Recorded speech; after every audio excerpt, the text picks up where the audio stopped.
Morning student. Today we shall read about chapter 20 in civics, the Indian Constitution and its legal framework.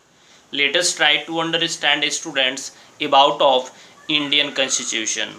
But before that, what is Constitution? It is important and major question. What is Constitution? Let us try to understand. Students, a law can be defined as a system of rules. Yes, student, a law can be defined as a system of rules and guidelines that are enforced through political and social institutions to deal with crime, maintain order, and regulate social behavior, among others. Every country or state needs a set of fundamental laws according to which it can be governed efficiently.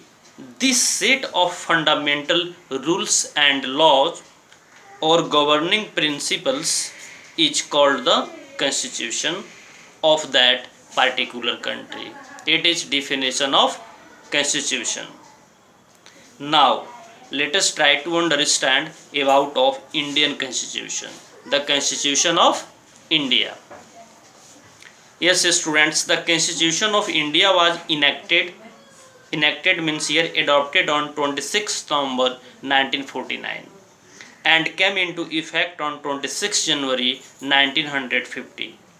The members of the drafting committee of the Indian Constitution were Alladi Krishnaswamy Iyer and Gopalaswamy, Dr. Bhimrao Ambedkar, K.M. Munshi, Muhammad Shadullah, B.L. Mitter and D.P. Khattan. These all were the members of the drafting committee of Indian Constitution. Some of the other leaders who helped in its drafting were Pandit Jawaharlal Nehru, Sardar Vallabhbhai Patel, Sarojini Naidu, Dr. Rajendra Prasad and Dr. S. Radha Krishnan. Indian Constitution is the longest written constitution of the world. Students, keep it in your mind. It is most important knowledge about of Indian Constitution. Indian Constitution is the longest written constitution of the world.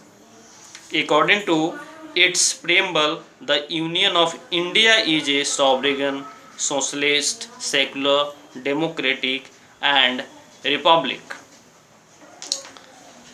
Now, key features, important features of the Indian Constitution.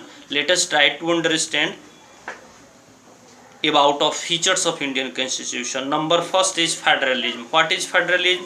Governments in India is divided between the central and the state governments. This means federalism, parliamentary form of government. India follow the parliamentary form of government. Like the United Kingdom, the parliament is the supreme institution and represents the people.